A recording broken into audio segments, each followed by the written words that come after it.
नमस्कार, मैं विवेक शर्मा और आप देख रहे हैं उत्तर बंगाल एवं सिक्किम का लीडिंग नंबर 1 न्यूज चैनल के लाइव। आज के मुख्य समाचार का प्रस्तुत करता है टीना का घर बनाने का टोटल समाधान, बाजार भाव से हमारे यहाँ किफायती दाम। International furniture, unbeatable price. Visit a Royal Oak store today. Kalimpong जिले के अंतर्गत राष्ट्रीय राजमार्ग 10 कालीझोड़ा के निकट दो वाहनों के बीच आमने सामने की टक्कर में वाहन में आग लगने से एक चालक की मौत। आज सुबह करीब 2 बजे राष्ट्रीय राजमार्ग 10 अंतर्गत पड़ने वाली कालीझोड़ा कालीपुल इलाके में दो वाहनों की आमने सामने की जबरदस्त टक्कर हुई।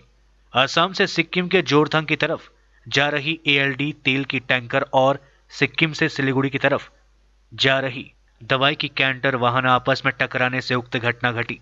वाहनों के आपस में टकराने के बाद तेल की टैंकर में अचानक आग लग गई और देखते ही देखते आग ने दोनों वाहनों को अपनी चपेट में ले लिया। उक्त टैंकर का चालक और खलासी अपनी जान बचाने में सफल बने, लेकिन कैंटर वाहन का चालक वाहन में फंसने के कारण अपनी जान गंवा बैठा और आग की चपेट में आने से उसकी मृत्यु हो गई। घटना की खबर मिलते ही एनएचपीसी की दमकल की गाड़ियां मौके पर पहुंचकर आग को बुझाने में जुट गई, लेकिन एलडीओ तेल के कारण आग को नियंत्रण में नहीं लिया जा सका। बाद में सिलीगुड़ी के सालूगढ़ा से दमकल गाड़ियों को मौके पर बुलाकर दोनों तरफ से आग को नियंत्रण करने की कवायद शुरू कर दी गई, लेकिन जब तक आग पर काबू पाया जाता दोनों गाड़ियां जलकर खाक हो चुकी थी। जानकारी मिली है कि उक्त दवाई लाने वाली वाहन जो दुर्घटना का शिकार बनी, उक्त गाड़ी श्री बालाजी लॉजिस्टिक्स ट्रांसपोर्ट की है। पुलिस पूरे मामले की जांच में जुट गई है। कलकत्ता हाईकोर्ट ने एडीजी सीआईडी को सौंपा उलेन रॉय मौत कांड की जांच का जिम्मा। 22 फरवरी तक प्राथमिक रिपोर्ट और 5 मार्च तक पूर्णांग जांच रिपोर्ट सौंपने का निर्देश। 7 दिसंबर को उत्तर कन्या अभियान में हुई थी ओलेन रॉय की मौत। कलकत्ता हाईकोर्ट के जलपाईगुड़ी सर्किट बेंच ने उत्तर कन्या अभियान में मारे गए ओलेन रॉय मौतकांड की जांच का दायित्व एडीजी सीआईडी को सौंपा है। अदालत ने 22 फरवरी के भीतर घटना की प्राथमिक रिपोर्ट पेश करने को कहा है। 5 मार्च तक घटना की पूर्णांग जांच समाप्त करने के निर्देश दिए गए हैं। गुरुवार को कलकत्ता हाईकोर्ट के जलपाईगुड़ी सर्किट बेंच की न्यायाधीश मौसमी भट्टाचार्य की सिंगल बेंच ने यह निर्देश जारी किया। गौरतलब है कि जलपाईगुड़ी जिले के राजगढ़ ब्लॉक के मांदातारी ग्राम पंचायत के मीनघोड़ा गांव के निवासी ओलेन रॉय की 7 दिसंबर को उत्तर कन्या अभियान के समय मौत हो गई थी। पुलिस द्वारा गड़बड़ी की आशंका के मद्देनजर उसी दिन रात में जलपाईगुड़ी जिला अस्पताल में ओलेन रॉय के शव का पोस्टमार्टम किया गया। दूसरी ओर ओलेन रॉय के परिवार वालों ने इस पर आपत्ति जताई थी। 8 दिसंबर को पुलिस ने ओलेन रॉय के शव उसके परिवार वालों को सौंपना चाहा, पर परिवार वाले दोबारा शव का पोस्टमार्टम करने की मांग में शव लेने से इनकार कर दिए। वहीं पुलिस का कहना था कि सभी नियमों का पालन करते हुए शव का पोस्टमार्टम किया गया है, पर परिवार वाले इससे सहमत नहीं दिखे। इन सब के बीच 7 दिनों तक ओलेन रॉय का शव उत्तर बंगाल मेडिकल कॉलेज व अस्पताल में पड़ा रहा था। রায় যেটা আছে আমরা বলবো না যে আমরা খুব সন্তুষ্ট, আবার একবার অসন্তুষ্ট বা আশাহত সেটাও বলবো না। কেন কি যে রায়টা দিয়েছে সেটা কোর্ট একটা অবজারভেশন নিয়েছে যে যেহেতু সিআইডি 10 ডিসেম্বর এই তদন্তের ভার গ্রহণ করেছে এবং গত 10 ডিসেম্বর এবং এখনো কি ইনভেস্টিগেশনের কি পজিশনে আছে, যেহেতু কোর্ট অবহিত নন, তাই কোর্ট একটা ডাইরেকশন দিয়েছে যে 22 ফেব্রুয়ারির মধ্যে সিআইডি কি ইনভেস্টিগেশন করেছে তার প্রোগ্রেস রিপোর্ট আদালতে জমা করছে এবং যদি সেক্ষেত্রে সেই প্রোগ্রেস রিপোর্ট দেখে কোর্ট স্যাটিসফাইড হয় যে না যে লাইন অফ ইনভেস্টিগেশন সেটা সঠিক পথে চলছে, তাহলে সেক্ষেত্রে কোর্ট সেই অনুযায়ী পরবর্তী যদি দেখা যায় কোর্ট স্যাটিসফাইড নয় এবং নট অ্যাট অল মানে কী বলে অ্যাকসেপ্টেবল, তাহলে সেই ক্ষেত্রে কোর্ট পরবর্তী একটা সুযোগ রেখেছে পিটিশনারের কাছে, মালতী রায়ের কাছে, যে পরবর্তী সে আবার সিবিআই দাবি করতে পারে বা সেই পিটিশনটাকে কোর্ট সেটাকে আবার বিচার করতে কবের মধ্যে এটা শেষ করছে সেটা বলেছে। একটা বলেছে অগ্রগতি রিপোর্ট যেটা সেটা দিতে বলেছে 22 ফেব্রুয়ারির মধ্যে, আর কমপ্লিট করে ইনভেস্টিগেশন সম্পূর্ণ পূর্ণাঙ্গ তদন্ত করে রিপোর্ট জমা করতে বলেছে 5 মার্চের মধ্যে। অর্থাৎ 5 মার্চের মধ্যে রিপোর্ট জমা করতে বলেছে। আর আরেকটা সবচেয়ে বড় ব্যাপার সেটা হচ্ছে কোর্ট একটা কথা বলবে, এডিজিকে দায়িত্ব দিয়েছে, এডিজি ভবানী ভবন আলিপুরকে দায়িত্ব দিয়েছে যে এটা একটা কমিটি করে এটা পূর্ণাঙ্গ ওই এডিজির নেতৃত্বে একটা তদন্তটাকে সম্পূর্ণ করতে। সাবসিকুয়েন্টলি আজকের ডেট ফিক্স ছিল হচ্ছে ফর পাসিং অফ অর্ডার। তো 2টোর সময় আজকে ডেট ফিক্স ছিল, সেই মতনই কোর্ট ওঠেন আর কি। এটা অনারেবল জাস্টিস মৌসুমী ভট্টাচার্য ওনার হয়েছে সিঙ্গেল বেঞ্চে। তো ডিউরিং অর্ডার আমরা যেটা জিস্টে যেটা বলতে পারি আর কি অর্ডারে, সেটা হচ্ছে স্পেসিফিক্যালি উনি যেটা ওপাইন করেছেন, যেটা আমি অর্ডারে শুনেছি আর কি, সেটাতে দেখা যাচ্ছে যে উনি বলেছেন যে দিস ইজ মানে অর্ডিনারি সার্কামস্টান্সেস না, যেই প্রশ্নগুলো আমরা উঠিয়েছিলাম কোর্ট সেই মাত্র একমত যে এটা অর্ডিনারি সার্কামস্টান্সেস না, এবং এটাতে ইনভেস্টিগেশন দরকার আছে। ইনভেস্টিগেশন দরকারের ক্ষেত্রে উনি এই মুহূর্তেই কেসটি সিবিআইতে ট্রান্সফার করেননি, ওপেন রেখেছেন কেসটিকে এখনো পর্যন্ত। কিন্তু যেটা কিছু স্পেসিফিক ডাইরেকশন দিয়েছেন এই কেসে, সেটা হচ্ছে আমি আপনাকে বলছি এক এক করে, সেটা অর্ডার আসলে আরও ভালো করে ক্লিয়ার হবে যদি উনি কোনো corrections if made in that respect. কিন্তু ওপেন কোর্টে যেটা অর্ডার পাস করেছে কিছু দিয়ে দিয়েছে। সবচেয়ে প্রথমে যেটা বলেছে যে CID will complete the investigation within 4 weeks and not later than 5th March 2021। তিরয় versus state of West Bengal, সেটাতে অনারেবল হাইকোর্ট আজকে একটা রায় দিলেন। সেই রায়ে যেটা পিটিশনার চেয়েছিল যে ইনভেস্টিগেশন সেন্ট্রাল ব্যুরো অফ ইনভেস্টিগেশনের কাছে ট্রান্সফার করা হোক, সেই প্রেয়ারটা কোর্ট অ্যালাউ করেননি। কোর্ট যেটা অবজার্ভ করেছেন সেটা হচ্ছে যে সিবিআইকে ট্রান্সফার করার জন্য যেই প্যারামিটারগুলো সুপ্রিম কোর্ট অফ ইন্ডিয়া তার আগের জাজমেন্টে দিয়েছে, সেই প্যারামিটারগুলো এই কেসে মিট আপ হচ্ছে না। এবং তদন্ত প্রক্রিয়া যেটা এখন অবধি হয়েছে তাতে এমন কোনো গ্লিয়ারিং ডিসক্রিপেন্সি পাওয়া যাচ্ছে না, যার জন্য এটা মামলা এই মুহূর্তে সিবিআই কাছে ট্রান্সফার করা প্রয়োজন। কিন্তু অনারেবল কোর্ট যেটা অবজার্ভ করেছেন যে তদন্তর স্বার্থে, স্বচ্ছ এবং নিরপেক্ষ তদন্তর স্বার্থে কয়েকটা ডিরেকশন দিয়েছেন। সেই ডিরেকশনগুলোর মধ্যে আছে একটা হচ্ছে যে তদন্তটা এডিজি লেভেলের একজন অফিসার করবেন, সিআইডির আলিপুরে কলকাতার ভবানী ভবনে পোস্টেড বা এই জুরিসডিকশনে নয় এরকম কোনো একজন অফিসার করবেন, যাতে তদন্ত নিরপেক্ষভাবে হয়। 2 নম্বর হচ্ছে তদন্ত 4 সপ্তাহের মধ্যে শেষ করতে হবে, এবং 3 নম্বর হচ্ছে স্বচ্ছ এবং ট্রান্সপারেন্সি মেনটেন করে উইদাউট এনি এক্সট্রেনিয়াস কনসিডারেশন সেই তদন্ত করতে হবে। এবং কোর্ট বলেছেন যে আগামী 22শে ফেব্রুয়ারির মধ্যে স্টেট গভর্নমেন্টকে একটা রিপোর্ট সাবমিট করতে এই তদন্ত স্ট্যাটাস সম্বন্ধে। এবং তার পরবর্তীতে যখন সার্কিট বেঞ্চ আবার আসবে, সামনে ফেব্রুয়ারি মাসে সার্কিট বেঞ্চ থাকছে এখানে, সেই সার্কিট বেঞ্চে যে জজ সাহেব আসবেন, সেই জজ সাহেব সেই রিপোর্ট দেখে পরবর্তী পদক্ষেপ কি হবে কোর্টের বা কোর্ট কি মনে করেন সেটা সেই ফেব্রুয়ারি সার্কিটে তখন ডিটারমাইন।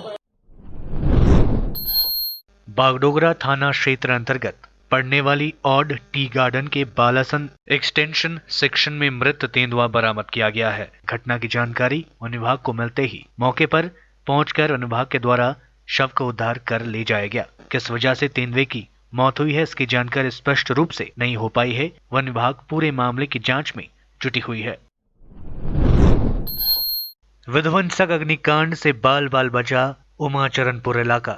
अलीपुरद्वार जिले में स्थित उमाचरण इलाके में गुरुवार रात को खलियान में रखे पुआल में आग लग गई। खलियान के जिस पुआल के ढेर में आग लगी थी वहां इतना विध्वंसक था कि अगर आग फैल जाता तो पूरे गांव को अपनी चपेट में ले सकता था। गनीमत रही कि अचानक से एक साइकिल चालक ने इस आग को देख लिया और शोर कर गांव वालों को बुलाया। इसके बाद अग्निशमन विभाग को खबर दी गई और फालाकट्टा से दमकल विभाग की गाड़ियां मौके पर पहुंचकर ग्रामीणों की सहायता से आग पर काबू पा लिया गया, जिससे बड़ी दुर्घटना होते होते बच गई। কিভাবে লাগছে কেউ বলতে পারছে। এটা উমাচরণপুর ছোট সরবরাহ। ওর বাড়ির নাম হলো মানে গার্জিয়ানের নাম হচ্ছে এটা একটা গাড়ি যাইতেছিল, সে বাইকওয়ালাই আর কি দেখে চিল্লাচ্ছিল। कोरोना मुक्त होने की दिशा में बढ़ रहा है देश। 191 जिले हुए कोरोना से मुक्त, 28 लाख लोगों को लगाया जा चुका है कोरोना वैक्सीन। कोरोना वायरस के नए मामलों में कमी के साथ ही देश के जिले कोरोना मुक्त होने की दिशा में आगे बढ़ रहे हैं। अभी तक 191 जिले ऐसे हैं जिनमें 7 या उससे अधिक दिनों से कोरोना वायरस का कोई नया मामला सामने ही नहीं आया है। कोरोना पर गठित मंत्रिमंडलीय समिति की बैठक में स्वास्थ्य मंत्री डॉक्टर हर्षवर्धन ने यह जानकारी दी। इसके साथ ही भारत महज 11 दिनों में कोरोना की वैक्सीन देने वाले देश में 5वें स्थान पर पहुंच गया है। डॉक्टर हर्षवर्धन के अनुसार देश में कुल 146 जिले ऐसे हैं जिनमें पिछले 7 दिनों से कोरोना वायरस का कोई नया मामला सामने ही नहीं आया। वहीं 18 जिलों में पिछले 14 दिनों से, 6 जिलों में पिछले 21 दिनों से और 21 जिलों में पिछले 28 दिनों से नया मामला सामने नहीं आया है। कोरोना वायरस के नए और सक्रिय मामले में लगभग 2/3 केरल और महाराष्ट्र तक। लेते हैं छोटा सा ब्रेक, फिर मिलेंगे ब्रेक के बाद। घर के फर्श की चमक को रखिए बरकरार डीप्स निमोल नीम हर्बल के साथ, क्योंकि निमोल हर्बल नीम घर को साफ ही नहीं रखता बल्कि 99.9% जर्म्स और बैक्टीरिया का जड़ से सफाया भी करता है। घर को स्वच्छ बनाइए, आप भी अपनाइए deeps Nimol. Our whole team is dedicated to presenting you the best solution. And what about the timeline? We'll be ready with the full presentation in 24 hours. This works. Send me a calendar invite. Sure. See you. See you. खाना order करें? ये करी ना hi-fi वाली बात। Work like you're at office while chilling like you're at home. Office furniture from Royal Oak. Opposite Vegha Circle, 2.5 mile, Sevak Road, Siliguri. International Furniture, unbeatable price. Visit a Royal Oak store today. टीना का घर बनाने का total समाधान बाजार भाव से हमारे यहाँ किफायती दाम। घर, दुकान, मकान, गोदाम बनाने के लिए टीना, प्रोफाइल सीट, रंगीन टीना, पाइप आदि सामान की नई दुकान टीना लगाने के लिए मिस्त्री भी हमारे यहाँ है उपलब्ध। महावीर स्टील, 3rd माइल, वेगा मॉल के सामने, चौधरी कंपाउंड। Contact number 9709 970981। खुट्टा सुन्निनु भएको छ, मलाई चाहिँ कोल्ड कफ भएको थियो हो र मलाई यहाँको दबाईले सुट गरेको एकदमै जाती हुँदैछ। तपाईको थाइरोइड कस्तो भयो? एकदमै राम्रो भयो। मेरो चाहिँ यो ब्याक पेन उठ्यो पुरा, साइड पेन उठ्यो कि यो ब्याकमा निकै सन्चो भएको थियो। अहिले चाहिँ धेरै सन्चो छ। खुट्टा घुँडाहरू, खुट्टा दुख्ने, हातहरू दुख्ने त्यो अहिले धेरै कम्ती भयो। तपाईलाई ब्याक पेनहरू सन्चो भयो अहिले? हाम्रो ठेगाना छ centre point building, 1st floor, HD Lama road, opposite to grand plaza shopping complex, Janata lodge, Darjeeling. सम्पर्क नम्बर छ 9641995791 अनि 7001155412।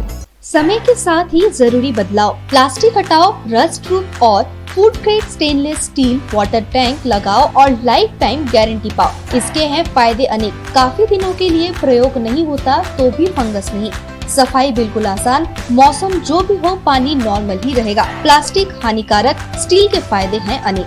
Contact number 9832378631। के लिए SK लाइव ही बेस्ट ऑप्शन है। SK लाइव का इस क्षेत्र में 24 घंटा टेलीविजन, एंड्रॉइड ऐप और वेबसाइट पर प्रसारण होता है। सोशल मीडिया पर भी हम उपलब्ध हैं। हमारी व्यूवरशिप 9 लाख से अधिक है। सिक्किम, हैथवे और NXT डिजिटल पर, दार्जिलिंग और कालिम्पोंग में दोनों हैथवे और CCN सेटअप बॉक्स पर, क्लामपुर से लेके मैनागुड़ी हैथवे पर, सिटी केबल पर, सिलीगुड़ी और आसपास, नक्सलबाड़ी से पानी टंकी तक NXT डिजिटल में। तो सोचिए नहीं, कॉल करें 7908554308। ब्रेक के बाद आपका फिर से स्वागत है। बढ़ते हैं खबरों की तरफ।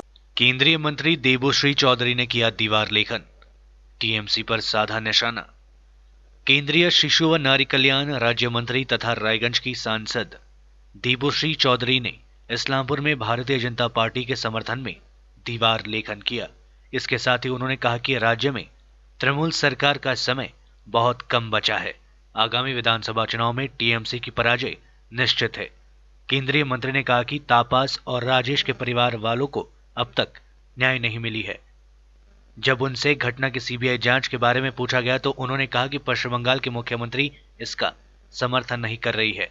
राज्य में भारतीय जनता पार्टी की सरकार बनने के बाद इस घटना की CBI जांच की जाएगी। इस्लामपुर पहुंची केंद्रीय मंत्री ने ओल्ड बस स्टैंड इलाके में दीवार लेखन किया। उन्होंने कहा चुनाव प्रचार में दीवार लेखन बहुत ही बड़ी भूमिका निभाती है। हालांकि पश्चिम बंगाल में दीवार लेखन को लेकर कई अप्रिय घटनाएं घट चुकी है। साथ ही उन्होंने कहा कि भारतीय जनता पार्टी किसी तरह की हिंसक गतिविधियों को बढ़ावा नहीं देगी। चौधरी ने कहा कि पिछले 1 महीने से भाजपा की ओर से बूथ स्तर पर दीवार लेखन का कार्य चल रहा है। प्रत्येक बूथ में 5 जगह पर दीवार लेखन का काम किया जा रहा है। हालांकि भाजपा में शामिल हुए शुभेंदु अधिकारी के जनसभाओं को रोके जाने को लेकर पूछे गए एक सवाल के जवाब में मंत्री ने कहा कि तृणमूल कांग्रेस काफी पहले ही दलदास में परिणत हो चुकी है। कितने दिनों तक ऐसा चलेगा? चुनाव प्रचार संहिता लागू होने के बाद अपने आप यहाँ सब बंद हो जाएगा। এই বিধানসভা আমাদের বিগত 1 মাস ধরে চলছে। প্রতি বুথে 5টা কমপক্ষে দেয়াল লেখনের কার্যক্রম আমাদের সমস্ত নেতৃত্ব এতে অংশগ্রহণ নিচ্ছে। আপনারা জানেন পশ্চিমবঙ্গে দেয়াল লেখন একটা নির্বাচনে বড় ভূমিকা পালন করে। এবং দেয়াল লিখনকে কেন্দ্র করে, দেয়াল দখলকে কেন্দ্র করে অপ্রীতিকর ঘটনাও প্রচুর হয়। এটাই আমরা বার্তা দিতে চাইছি, এরকম নয় দেয়াল লিখন আমরা করব, কোনো রকম হিংসার আশ্রয় নেব না। আমাদের কার্যকর্তারা অনেক আগে থেকে ময়দানে নেমে পড়েছে, তাদের মধ্যে আগ্রহ এবং ভোটে জিতবার এবার যে প্রেরণা, যে সম্পূর্ণভাবে তাদেরকে অ্যাগ্রেসিভ ওয়ার্ক করতে তাদেরকে সাহায্য করছে এবং আমাদের কার্যকর্তারা 1 মাস ধরে দেয়াল লিখনের কাজ শুরু করে দিয়েছে। এই প্রশাসন তো সম্পূর্ণভাবে দলদাসে পরিণত হয়েছে তৃণমূল সরকারে, আর কতদিন আটকে রাখতে পারবে? কিছুদিন পর নির্বাচন বিধি চালু হয়ে যাবে, কোড অফ কন্ডাক্ট চালু হয়ে যাবে, মনে হয় না কাউকে আটকে রাখতে পারবে। এরকম কিছু নয়, দাড়িভোট তখন জলজান্ত সমস্যা, মানে জ্বলন্ত অবস্থা ছিল। নিশ্চয়ই দাড়িভিটের প্রতি আমাদের সম্মান আছে, দাড়িভিট আমাদের সবসময়ের জন্য ইয়েতে থাকে, রাজনৈতিক কর্মকাণ্ডের মধ্যে থাকে। আমাদের বাইক মিছিলও যে হয়েছে, আমরা দাড়িভিটকে স্পর্শ করেই আমরা ওখানে গেছি, ছুঁয়েই গেছি। তো দাড়িভিট আমাদের সবসময় প্রচারে থাকবে, কারণ ওখানে যে ঘটনা হয়েছে পশ্চিমবঙ্গের নির্মমতম ঘটনা, এবং আজও তাপস রাজেশ বিচারের জন্য শুয়ে আছে, এখনো বিচার পায়নি। फालाकटा में 3 दिवसीय आदिवासी मेले का हुआ आगाज। अलीपुरद्वार जिले में फालाकटा ब्लॉक में आदिवासी मेले का शुभारंभ किया गया। 3 दिवसीय इस मेले के उद्घाटन समारोह में आदिवासी कलाकारों ने विभिन्न सांस्कृतिक कार्यक्रम पेश किए। फालाकटा ब्लॉक के दलगांव ग्राम पंचायत के दलगांव चाय बागान के फुटबॉल मैदान में आयोजित इस मेले में काफी संख्या में लोगों की भीड़ दिखाई दी। उद्घाटन समारोह में फालाकटा के BDO Supratik Majumdar, joint BDO Arun Kumar Barman, Dalgaon ग्राम पंचायत के प्रधान आनंद खरिया समेत अन्य गणमान्य व्यक्ति उपस्थित रहे। मुख्यमंत्री ममता बनर्जी ने हिंदी भाषियों के संघ की बात बोली। बंगालियों और गैर बंगालियों को बांटने का प्रयास कर रही है भारतीय जनता पार्टी। पश्चिम बंगाल की मुख्यमंत्री ममता बनर्जी ने बृहस्पतिवार को भारतीय जनता पार्टी पर बंगालियों और गैर बंगालियों को बांटने का आरोप लगाते हुए राज्य की हिंदी भाषी आबादी से विधानसभा चुनाव में टीएमसी को समर्थन देने की अपील की। तृणमूल कांग्रेस सुप्रीमो ममता बनर्जी ने कहा कि वह राज्य में रह रहे लोगों के लिए कुछ भी करने को तैयार है, लेकिन बंगाल में भारतीय जनता पार्टी को नहीं आने देंगी। बनर्जी ने यहां टीएमसी मुख्यालय में मुख्य रूप से हिंदी भाषी लोगों को संबोधित करते हुए कहा, भारतीय जनता पार्टी बंगालियों और गैर बंगालियों को बांटने की कोशिश कर रही है। उसकी हिंदू मुस्लिम राजनीति पीछे हो गई है। टीएमसी भाजपा पर आगामी विधानसभा चुनाव के लिए बाहरियों को राज्य में लाने का आरोप लगाती रही है। टीएमसी प्रमुख ने कहा, आप पर बहुत बड़ी जिम्मेदारी मैं चाहती हूं कि बंगालियों से अधिक आप हमारे पक्ष में मतदान करें और भविष्य में मैं दिखाऊंगी कि मैं आपके लिए क्या कर सकती हूं। आज से शुरू हो रहा है बजट सत्र। विपक्षी दलों ने सरकार को घेरने की बनाई रणनीति। 16 विपक्षी पार्टी करेंगे राष्ट्रपति के संसद के संयुक्त संबोधन का बहिष्कार। संसद का बजट सत्र शुक्रवार यानी आज से शुरू हो रहा है। संसद के बजट सत्र के पहले ही दिन कृषि सुधार कानूनों के मुद्दे पर सरकार और विपक्ष के बीच तलवारें खींची दिखाई देंगी। कांग्रेस की अगुवाई में 16 विपक्षी दलों ने किसानों के आंदोलन का समर्थन करते हुए शुक्रवार को राष्ट्रपति के संसद के संयुक्त संबोधन का बहिष्कार करने का ऐलान किया है। विपक्षी एकजुटता प्रदर्शित करते हुए इन पार्टियों ने गणतंत्र दिवस के दिन राजधानी दिल्ली में किसानों की ट्रैक्टर रैली के दौरान हुई हिंसा में केंद्र सरकार की भूमिका का स्वतंत्र जांच की मांग भी की है। उधर आम आदमी पार्टी और अकाली दल ने राष्ट्रपति के अभिभाषण का बहिष्कार करने का फैसला किया है। राज्यसभा नेता विपक्ष गुलाम नबी आजाद ने 16 विपक्षी पार्टियों के साझा फैसले की घोषणा कल की थी।